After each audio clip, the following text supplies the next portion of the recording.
একটা সময় ছিল মুসলমানের কাছে এসে মানুষ অফার করত, মাসে কত নিবা বলো, তারপর তোমাদের পাশে রাখো,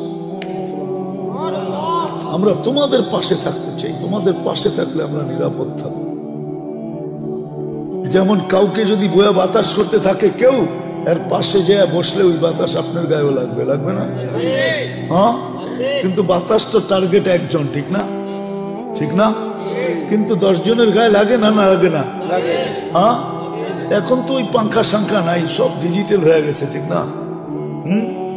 যুবকরাও এখন ডিজিটাল ঘোড়া চালায়। ডিজিটাল ঘোড়া চিনো? খালি আটলে একরকম বাপ, হুন্ডায় চললে আরেক রকম বাপ যুবকদের, আর যদি পিছে বসা থাকে কেউ তো ফুল চার্জ একবারে, ঠিক না? দেখি তো মাঝে মাঝে, এখনো তো দেখতে দেখতে আইলাম মামার থেকে, ঠিক না? ইলিশ খায়া ফুল চার্জ হয়ে যায়। তো যেটা বুঝাইতেছিলাম, হাসানের জন্য না, বুঝানোর জন্য, বিবেকের পর্দা খোলার জন্য। আল্লাহ দিন দিছিলেন সুখে থাকার জন্য, মাথা উঁচা করে থাকার জন্য।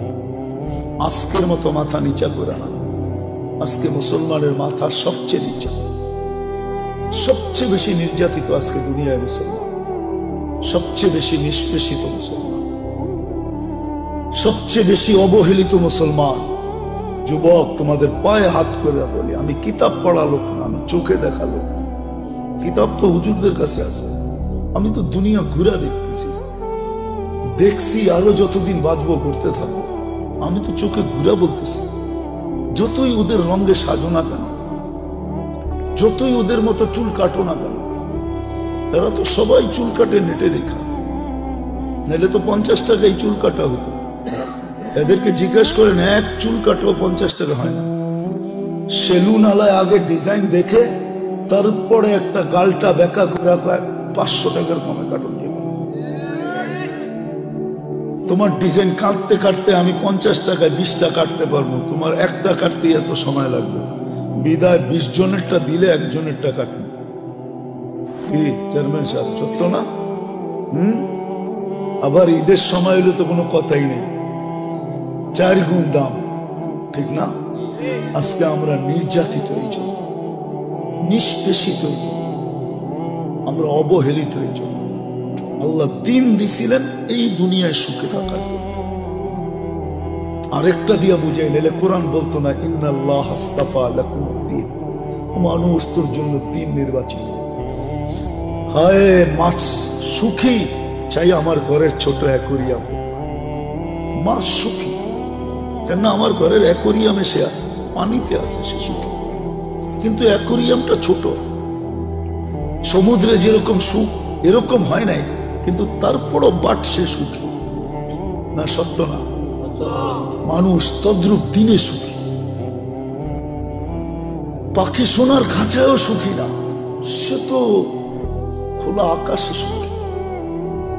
প্রাণী আমাকে চিনাইতে হবে না, সাফারি পার্ক আমি দুনিয়ার বহুত দেখছি, প্রাণী সাফারি পার্কে সুখী না। সে তো আফ্রিকার জঙ্গলে সুখী, আমাজনের জঙ্গলে সুখী, সে তো সুন্দরবনে সুখী, সে সাফারি পার্কে সুখী না। সত্য করে বলতেছি, সে সাফারি পার্কে সুখী না।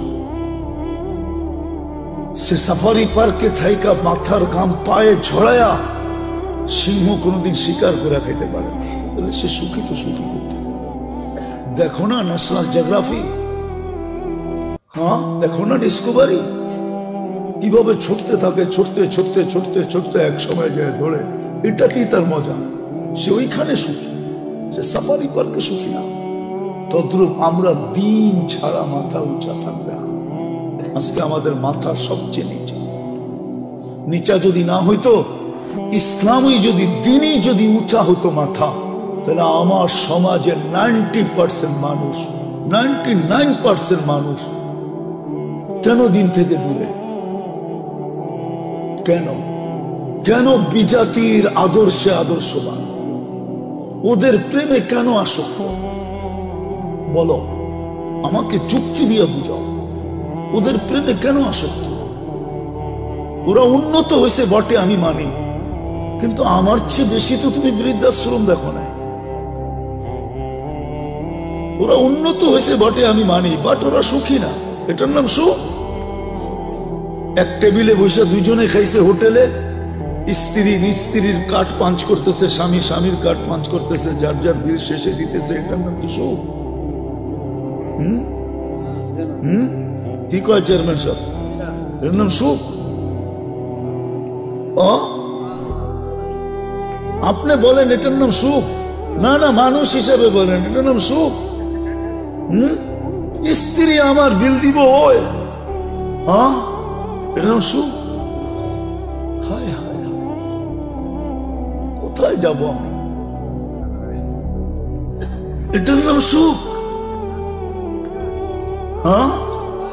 আমাদের যুবকরা তো এখন পর্যন্ত কিছুই হয় না, খালি একটা বুল ওই দেখছে, ওরে দেখা হাসছে, এখনই জানটা পুরা কুইলা প্লেটে উঠে দিয়া দিতে চায়। হাসিটা মনে হয় দেখা দেয় না, ও বুঝা পেয়েছে। এখানে কত যুবক আছে 14 তারিখ পর্যন্ত আশা করতেছে যদি এইবার লেখা পাঠায় আই ডট ডট ইউ। কতজন এখনো আশায় আছে? ও যখন বউকে বোর বিল দেয় না, ও কি মেহমান খাওয়াবে নাকি? আমাদের ভিতরে যে আতিথেয়তা আছে, ওয়ার্ল্ড ফেমাস, বাংলাদেশের মতো আতিথেয়তা দুনিয়ার কোথাও নেই। আমাকে বুঝাইতে হবে না, 99টা দেশ তো দেখছি, অহংকার মনে করেন যাই মনে করেন, আমি চিনি, আমাকে চিনাইতে হবে না। দুনিয়ার কোন মহাদেশ তো বাক নাই যে দেখি না আমি। আমাদের মতো আতিথেয়তা দুনিয়ার কোথাও নাই।